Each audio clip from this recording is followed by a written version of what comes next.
Yo, what is up, my fellow shenanigans? This is Ajax here, and as always, these are my Rattlecan shenanigans.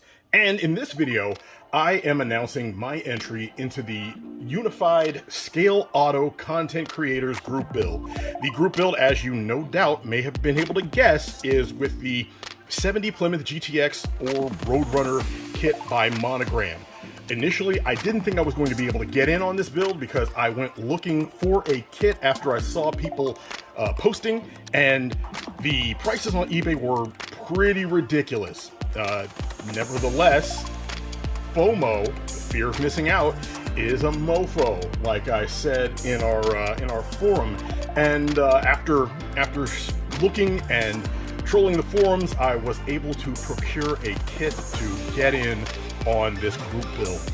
And granted, I haven't finished a kit that I've started this year because I am a slacker and it is a sad situation, but much like Clifton Kissy Boy Smith, I'm going to put the current things that I've had on hold on an even greater hold, I guess, while I try and knock this kit out. Plus, the reveal videos aren't due until January, so that gives me plenty of time to procrastinate.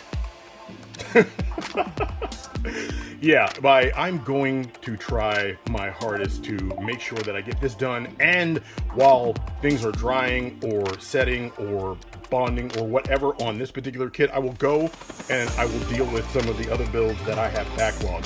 For right now though, just to give you a quick run through, they say this thing is molded in color. That is a lovely color there on the box. It's very close to the factory color.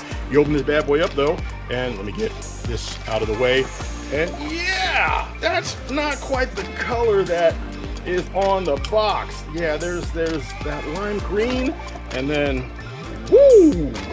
Yeah, we are dealing with two different creatures there. Nevertheless, the vast majority of parts are there in this kit. I'm going to do a little bit of tinkering, probably not going to be building this box stock, and in the background there you can see a 3D printer. I will more than likely be printing some 3D parts to go with this kit, but I'm still on the fence as to which direction I'm going to go, and I'm also on the fence as to what color I'm going to be painting it, because while I like that that vintage green color that's on the box, well, first off, I don't own that color, so that makes it a little bit difficult. But then I've got all these other wonderful splash paint colors, including some vintage muscle car colors from Mopar, as well as like GM and Ford. So the wheels are turning. I'm trying to figure out which way I'm going to go,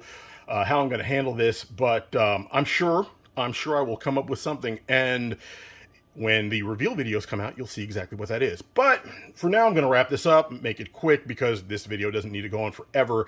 I will try and shoot some more videos this weekend to give you guys some updates because I haven't been in or on the YouTubes all that much. I'm going to blame the ridiculous heat in the summer because I'm here in my garage and it's usually a sauna in here. But since the heat wave has kind of broken up here in Northern California, it's been a little bit more tolerable. Anyway, that's neither here nor there. This video is about to hit the 4-minute mark. I'm about to wrap it up. I will catch you guys later. Peace.